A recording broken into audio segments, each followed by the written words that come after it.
सबसे पहले तो मैं आपसे बात कर रही हूँ।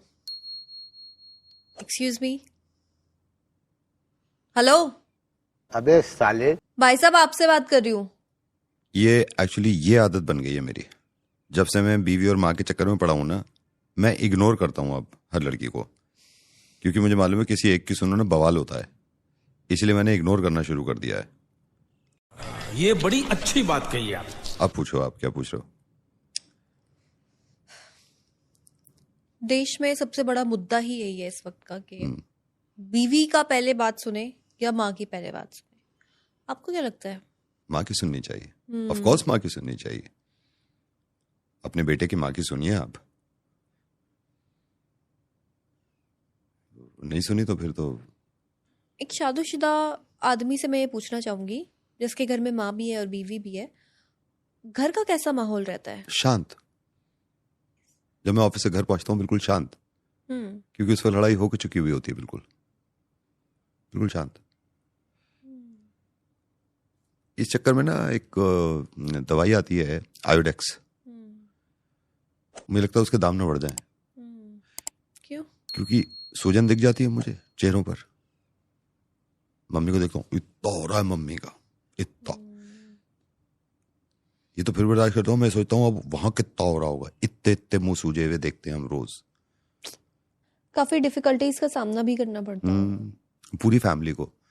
एक दिन तो मैडम हद हो गई थी, एक दिन तो हद हो गई थी। मेरी वाइफ और मेरी माँ की लड़ाई हो गई, तो मैं पहले तो बर्दाश्त करता रहता हूँ। कंट्रोल कंट्रोल उधर। एक दिन मैं जब बर्दाश्त नहीं हुआ, मैंने अपने पापा को बता दिया। उस दिन मेरे पापा ने, उस दिन जब मैंने बताया पापा को कि पापा मम्मी और ये मेरी वाइफ लड़ रहे हैं, उस दिन मेरे पापा ने ऐसे हाथ उठा के और बोले लड़ने दे।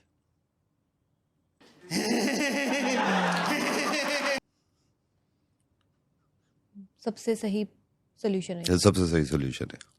अक्सर माँ और जो बीवी की लड़ाइयाँ होती हैं उसमें लोग यही सजेस्ट करते हैं कि आप अलग रह लो, लड़ाइयाँ थोड़ी कम हो जाएंगी। तो आपको क्या लगता है, ये सही है? हाँ, अलग रहने से बहुत प्रॉब्लम सॉल्व होती हैं और बड़ा सुकून से हूं मैं आज। मैं अलग रहता हूँ और मम्मी और वाइफ वही हैं घर पे।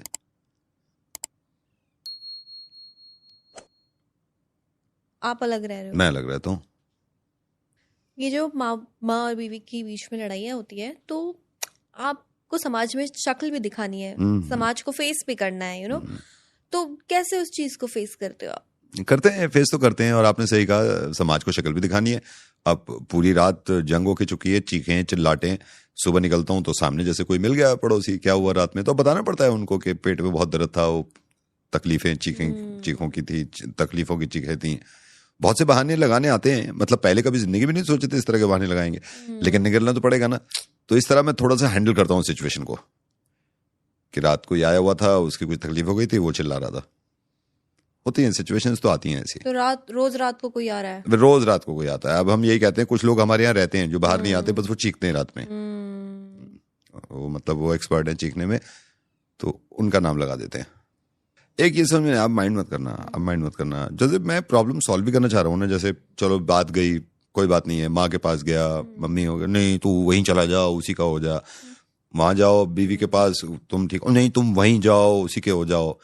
क्या करें हम, क्या करें? ऐसे खींचने आधा आधा करके क्या करें, बताइए आप। कोई दोस्त नहीं आता सपोर्ट में? एक दिन तो बहुत परेशान हो गया मैं मुझसे रहा नहीं गया। मैंने अपने दोस्त को कॉल किया, मैंने कहा आ जा यार, यहाँ झगड़ा हो रहा है। कह रहा अभी नहीं आ सकता। मैंने कहा क्यों? कहने लगा मम्मी और वाइफ का झगड़ा चल रहा है। वो कहने लगा तू आ जा। मैंने कहा मैं भी नहीं आ सकता। यूनिवर्सल प्रॉब्लम, यूनिवर्सल है, ऐसी घूम रही है हर जगह, जो घूम रही है ये सदियों से चली आ रही है। सदी प्राचीन है, ये प्राचीन। कभी ऐसा नहीं लगा कि बहुत ज्यादा हो रहा है, घुटन से हो रहा है? देख, बर्दाश्त की तो एक हद तो होती है। मैं बर्दाश्त करे जा रहा हूँ। एक दिन बर्दाश्त नहीं हुई। एक दिन मुझे बहुत गुस्सा आ गया, मेरा हाथ उठ गया, मेरा दूसरा भी हाथ उठ गया। मैंने दोनों जोड़ लिए। मैंने कहा उनकी तरफ से मैं माफी मांग रहा हूँ। दोनों को बोल दिया एक दूसरे से। मैं कहा स्यापा खत्म कर दो यार please. I am sorry, I am feeling sorry. आपको नहीं लगता कि सास को ज्यादा समझना चाहिए सास और बहू की लड़ाई में, क्योंकि बहू तो नई नई आई है, अपना घर छोड़ के आई है, नए परिवार में आई है, एडजस्ट करने में थोड़ा सा टाइम लगता है, तो आपको ये अपनी माँ को समझाना चाहिए। यही चीज समझाते थे मेरे पापा मेरी दादी को, लेकिन मजाल है अगर एक बात भी समझ में आ जाए।